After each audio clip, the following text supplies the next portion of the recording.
A student has been jailed for nearly 40 years for killing a man and injuring 2 others during a spree of random knife attacks in northwest London. 21-year-old Amin Lawar was handed a life sentence for the murder of Leon Street in January last year.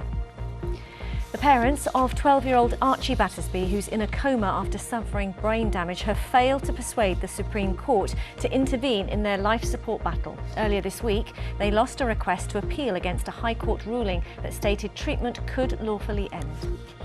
And the Night Tube will run a full service this weekend for the first time since the start of the pandemic. The Piccadilly line is the latest to resume all-night services on Fridays and Saturdays. Parents are being asked to watch for signs their child could be at risk of becoming radicalised over the summer holidays. For the first time ever, the Met has written directly to families across the capital because they're worried about young people being exposed to extremist material online. Police say they can help provide support, but will parents feel confident about making that call? Well, some news from BBC London now.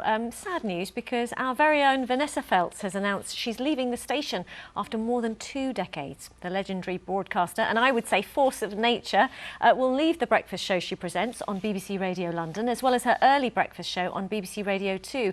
Vanessa says she's loved every moment and will miss her listeners and colleagues. What I have adored most is talking to you. That's been the key, and that's been the best part of the whole thing by miles as far as I'm concerned.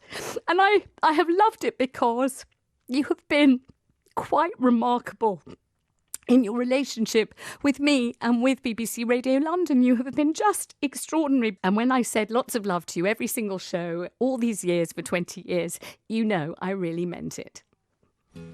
So emotional. Well, Vanessa will be back tomorrow morning from 7 on BBC Radio London. Her last day will be the 26th of August.